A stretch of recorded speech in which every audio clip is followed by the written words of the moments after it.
last speaker here, Darla Deardorff. We're pleased to have as our keynote this year. And she is going to join us and talk a bit about assessment in the globally networked learning course environment assessment. So Darla Deardorff is the Executive Director of the Association of International Education Administrators. She's based at Duke University, where she's a research scholar in education. In addition, she is a visiting professor at Leeds Metropolitan University in the UK, and is on the faculty of the prestigious Summer Institute of Intercultural Communications in Portland, Oregon.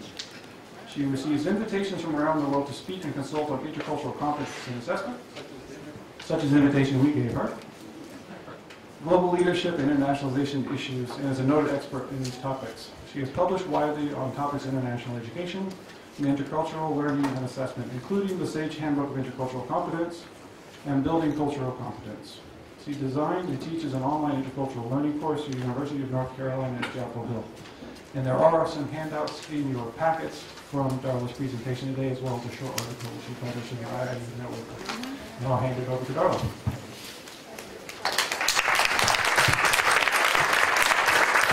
Thank you, John, and I want to thank John and Coyle for the invitation to be here with you during this conference and for putting together such a wonderful opportunity to bring all of us together.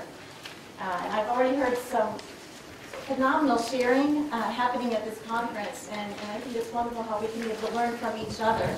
And I look forward to continuing to learn from you during the rest of this conference as well.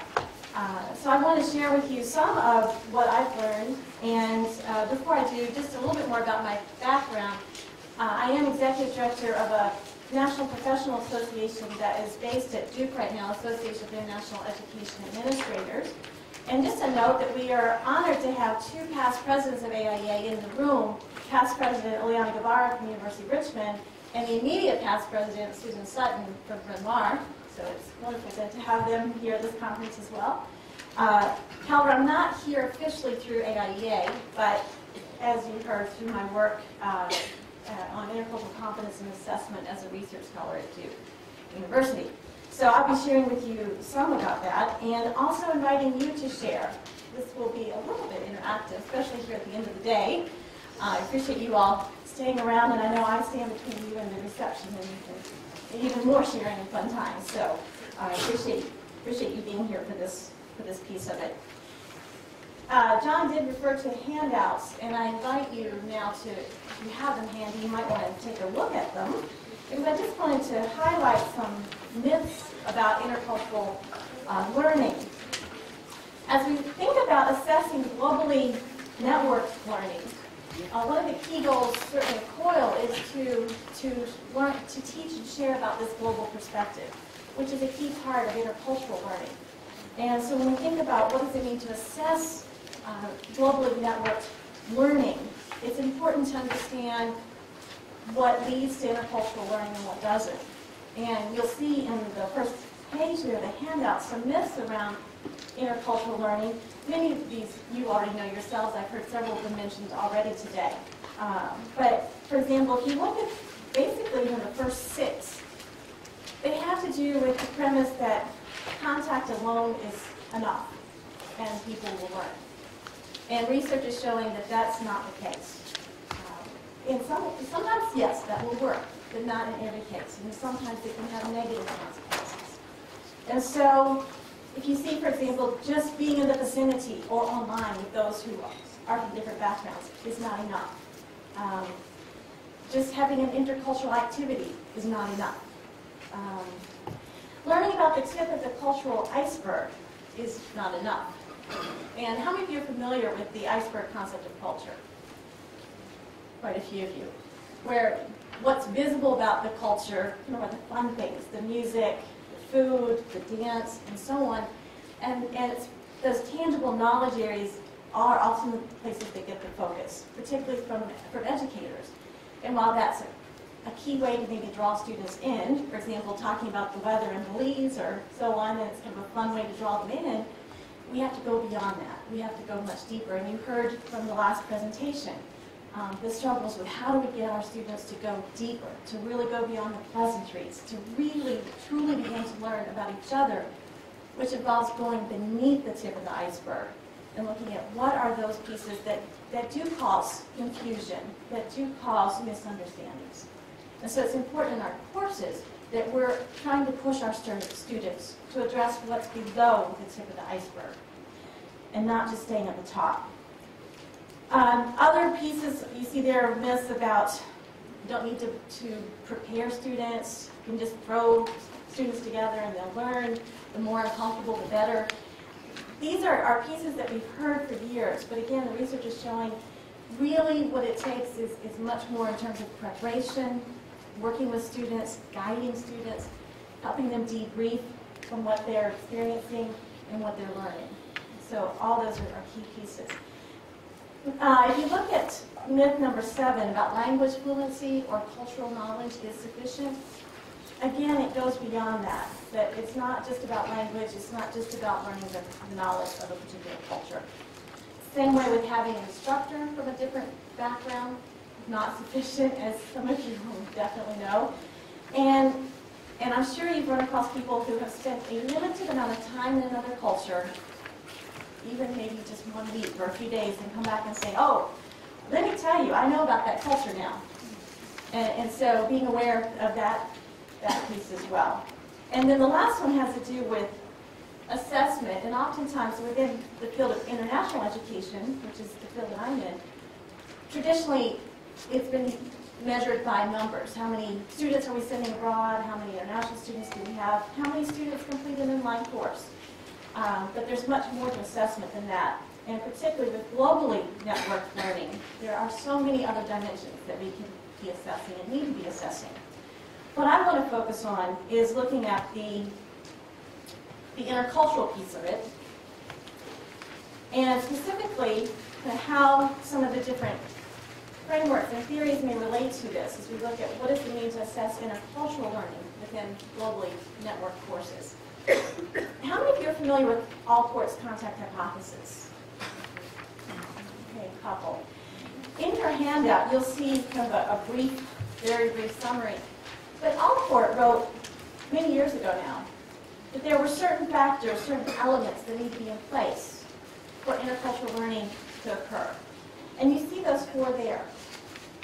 And those include equal status, common goals, intergroup cooperation, and then mutual support, mutual basis of starting from in terms of laws or rules or so on.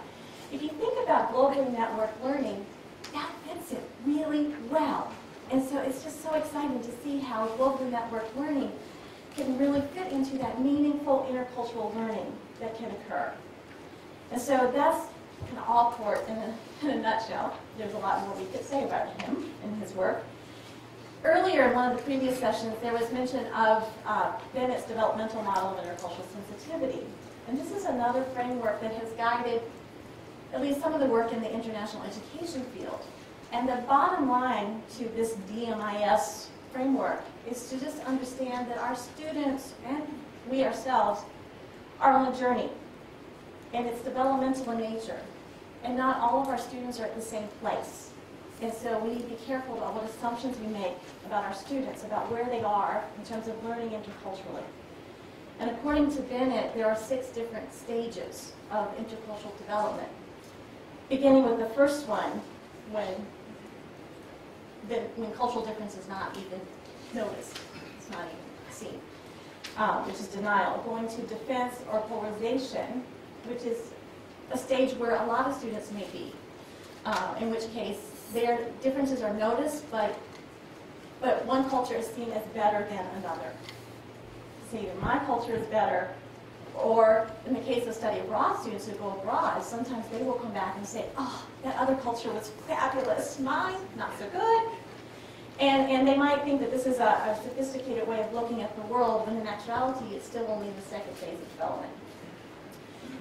And then we get to minimization, where differences are minimized. To say, yeah, okay, there are differences, but let's focus on similarities. Because we are all humans sharing this planet, or we are all God's children. And this is not saying these are right or wrong places to be. These are just stages of development, according to Bennett. And many people tend to be at this stage. The first 3 stages that I've just talked about are considered to be ethnocentric stages, where we're seeing the world through our own lens. So even at minimization, we're saying, all the people in the world are like me. In the end, I don't see difference. And so we want to try to helpfully move our students beyond that, if possible, depending on where they are in that journey. And so then the last three stages, according to Bennett, are what's considered to be ethno-relative. And according to him, then there's an acceptance stage where differences are accepted. They're not right or wrong, they're there. And then the adaptation stage, where we begin to make those adjustments in our behavior and so on. And then integration, which, according to Bennett, very few people actually get there. And it's a somewhat comfortable place to be, because every place is home, but no place is home. And more we're seeing students come through who are in this place because perhaps they've been raised in multiple cultures. They have parents from multiple cultures. When you ask them where home is, they might say home is where my family is. I can't identify, oh, I'm this or I'm that. And so more and more we're beginning to see students who are in that place. So this was just one framework, but it has informed quite a bit of the work in the international education field. Again, the bottom line is to understand our students are not all at the same place, and it's a developmental process.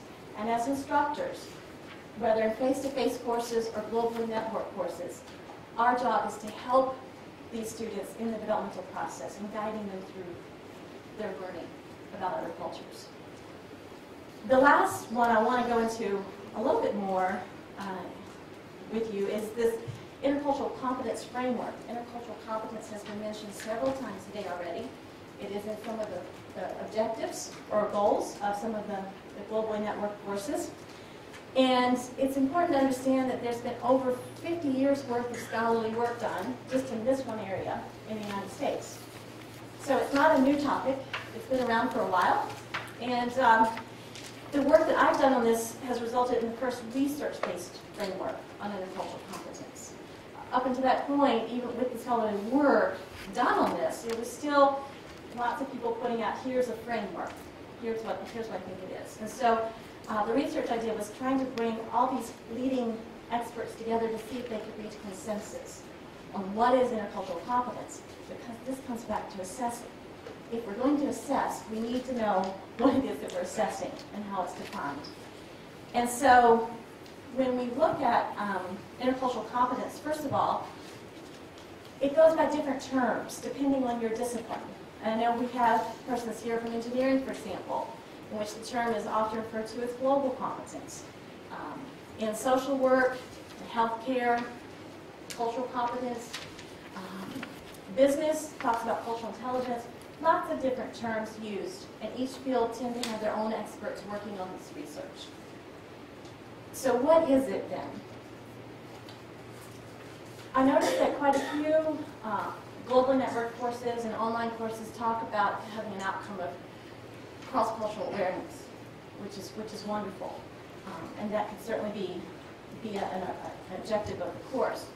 But I wanted to kind of share with you the range of different elements within intercultural competence that you could include in your course, and you may already be including in your course.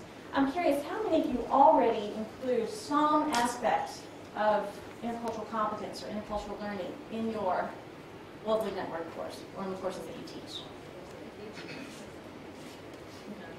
And as we heard from the panel, for some that is what they teach, and for others it's a little bit more peripheral to that content, the academic content.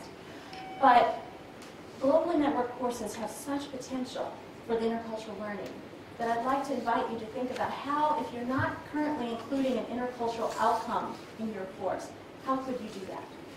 How could you put some aspect of that in what you're teaching? It's part of all that we do. It's part of human interaction. So how can you include that in what you are doing? And what could you include? Based on the research, and I'll just highlight some pieces for you on this, and I want you to be thinking, could I include some of this in my course or not? It's important to understand that intercultural competence goes beyond knowledge. It's not just knowledge. It's also attitudes and skills. And so looking at how can you address some of those different aspects in what you are teaching. The three attitudes that these experts agreed on as essential, these are not the only ones, but the ones essential to intercultural competence, are respect, openness, and curiosity. And in the last panel, we heard about openness as coming out as being important in that course. And certainly, global and network courses help infuse that curiosity and wanting to learn about the others in a way that maybe a regular course wouldn't. So, these are some of the key attitudes. The knowledge pieces include cultural self-awareness, and we'll talk more about that in just a little bit. And then the rest of it has to do with very specific cultural knowledge and going and understanding the intricacies and complexities within a culture. And again, you heard some of the courses are already addressing that and helping students look at that in a more complex way. The skills have to do with listening and observing, which they can certainly do through global network courses, and then knowing how to take that information they're getting and what to do with it. So the knowledge, skills, and attitudes can add up to what happens within an individual, that they would ideally be more flexible, more adaptable, and able to see from multiple perspectives, beyond their own perspective. And they would have developed empathy, of seeing the world through others' eyes. And then in the end, what we might observe in our students, what we see, would be behavior and communication and classwork that would be both effective and appropriate. And effectiveness, often the individual can say whether they've been effective or not in what they know and can do. But what about appropriateness? Who can determine appropriateness? It's the other person. If you ask me if I've been appropriate, I might say, oh yeah, sure, I was appropriate. But if you ask someone else, they might say, no, Darla violated every cultural norm we know. So it's important, and this has implications for assessment. Because oftentimes then that means intercultural competence assessment has to go beyond self-perspective. So kind of consider that as we think about assessment. So this is the range of what could be assessed. There's much more, but these are the items that these experts agreed on as being absolutely essential to intercultural competence. So what I want to invite you to do now, this is the time for you, so we have lots of expertise in the room, is to turn to your neighbor, and just for a few minutes, and I'll bring us back together. Think about which one or two of these elements, or maybe there was one that I did not mention, that you really feel important to emphasize in your context. Just start with question number one. The other two questions can be for homework, if you would like to go down that path toward assessment. It's looking at how you could state those then in terms of measurable learning outcomes, and then thinking about what would be the evidence that students have actually met those outcomes. But for now, let's just focus on the first question. Which one or two elements within intercultural competence or intercultural learning do you feel would be really important for you to focus on in your context and in the courses that you teach? But just a couple minutes to talk with your neighbor about that.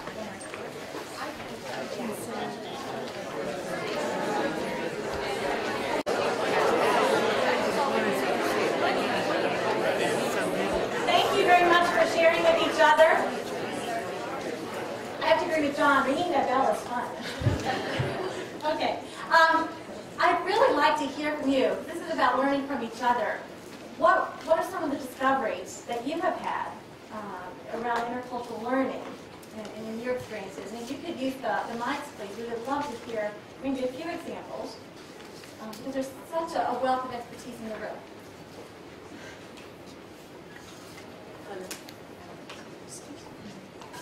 Of course, one has to learn technology before one can learn interculture.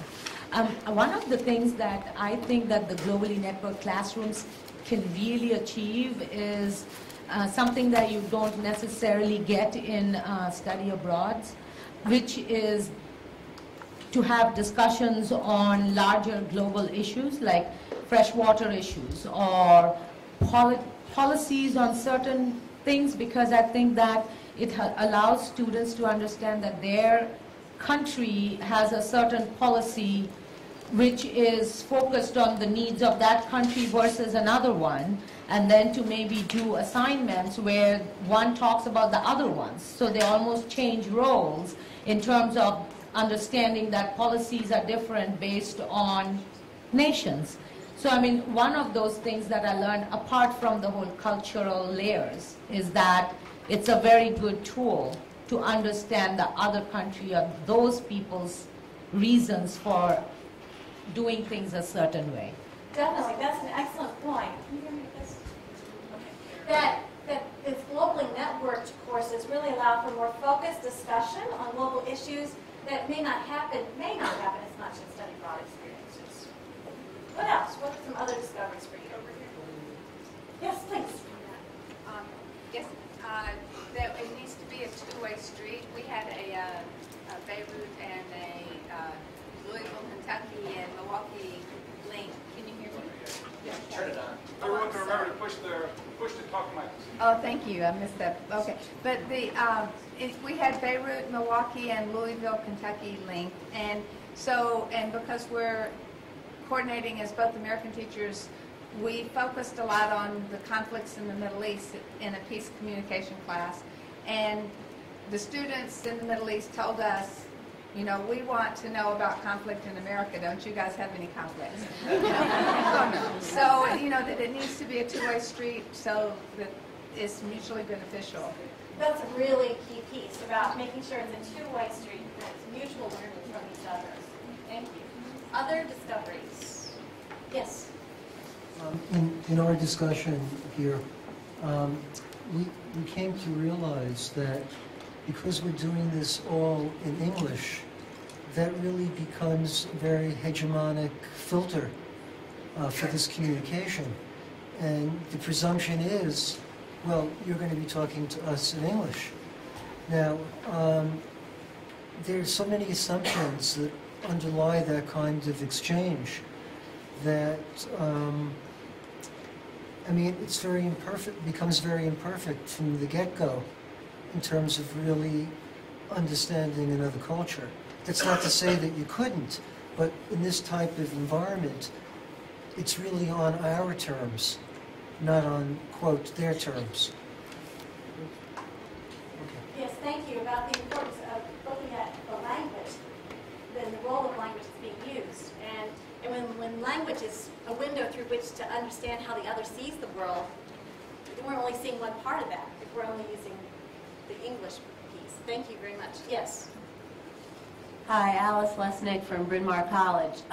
I don't know if you've seen, but I recommend to everyone a recent Harvard Ed Review piece by Eve Tuck, A Letter to Communities. She talks about our needing to stop taking a damage-centered view of other communities, even when there was a need to establish damage as a warrant for reparations. She says, she identifies as Native American or Alaska Native, and she says, we have to at least set that aside for a while and try to work from a desire-centered paradigm. So while it's important for our students to recognize that things that, say, the U.S. has done have made them complicit in others' suffering, it's not sufficient.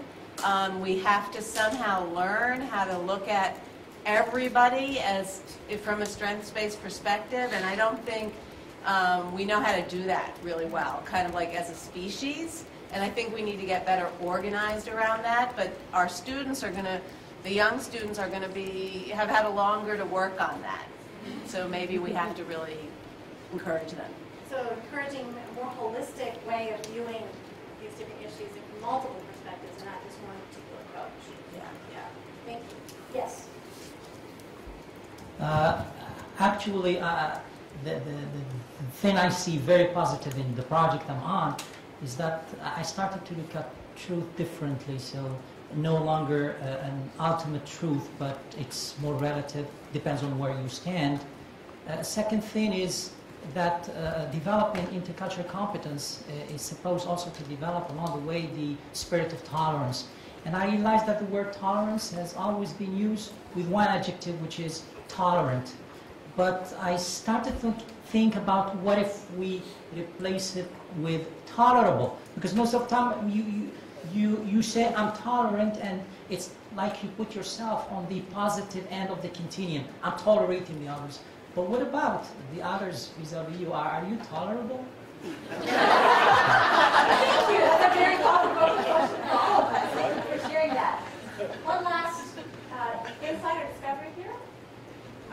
Is this on? Yeah. So just from a slightly different perspective, because I'm not currently teaching, I'm serving in an administrative role, and I thought it was interesting that as you looked at the stages of intercultural competence, I think administrators who are trying to support these programs really have to use that same skill set. We have to understand kind of the culture of our institution and what barriers we might need to be willing to look at differently, and how if we're connecting to other cultures that our systems may not be set up in such a way, and we might need to use something other than the 15-week semester or other than a Monday, Wednesday, Friday course. So we need to really kind of put ourselves institutionally in some self-awareness and flexibility and adaptability, and apply those same ideas. Within an institution. Right. Thank you for raising that, our awareness of that issue as well. It's not just about the persons over there, but it's right where we are in our own institutions. Thank you very much.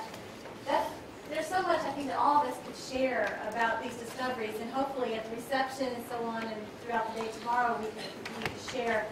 Bringing it back to assessment and kind of wrapping it up in terms of what this means for student learning. I appreciate that there were some COIL instructors that completed a survey about what they're doing in terms of assessment and how they're assessing, and that was quite informative.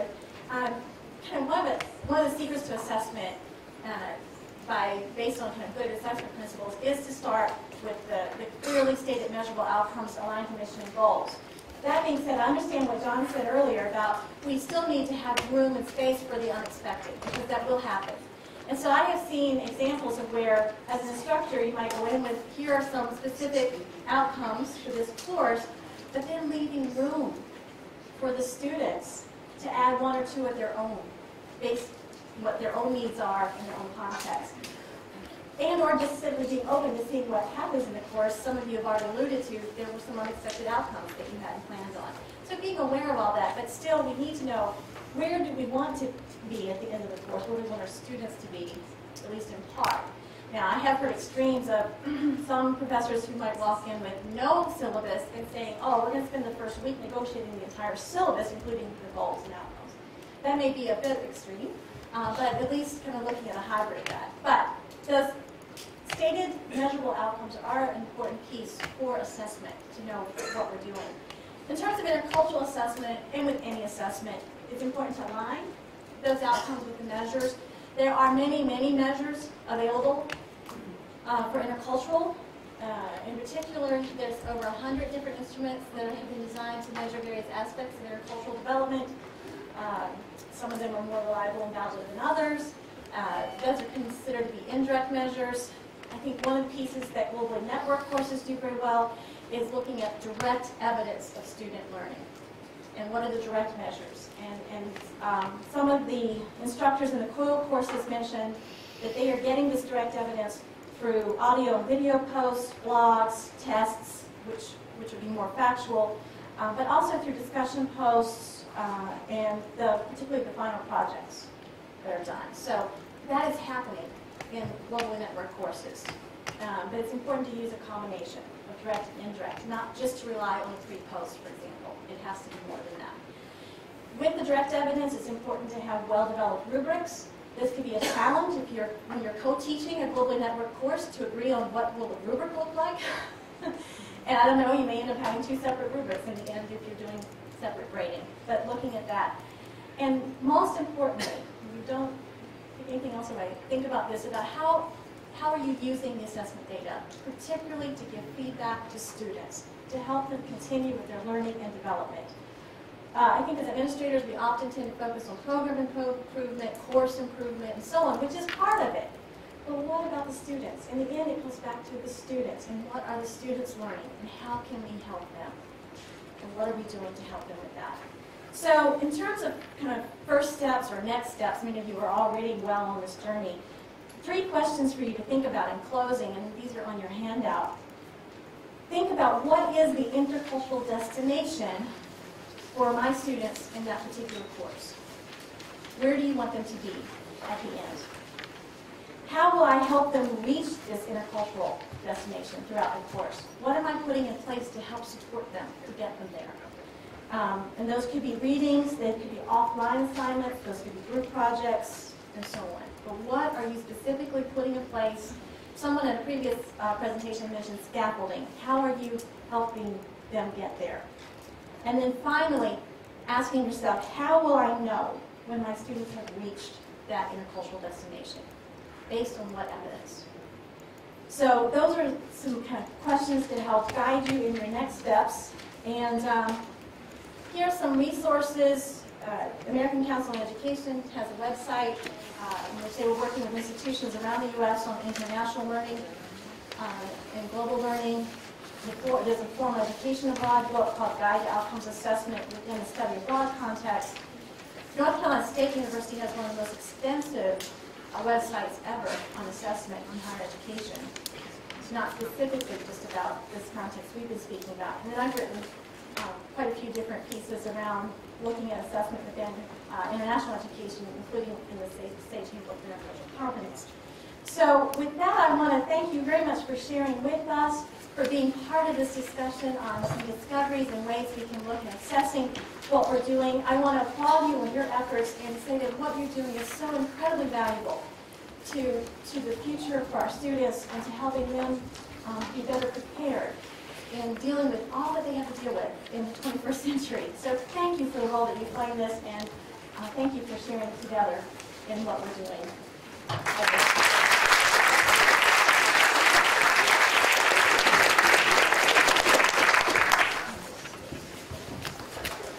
Please join me in thanking Darla. She really went above and beyond, I think, what we were expecting for the keynote. She actually joined our Coil Institute Commons, got in there and created this survey to speak with some of our professors in there and get some of their experiences to really try to cater her remarks to this session. And I know Coil, like many of you out there, I imagine, can definitely use some inspiration in the assessment areas. If we want to do some work going forward, and some of your thoughts will help us to be creative as we go forward and also be flexible, which is a very key thing to be in global network learning, as we've seen today with some of the hiccups we've had with the connectivity. So thank you very much, Albert.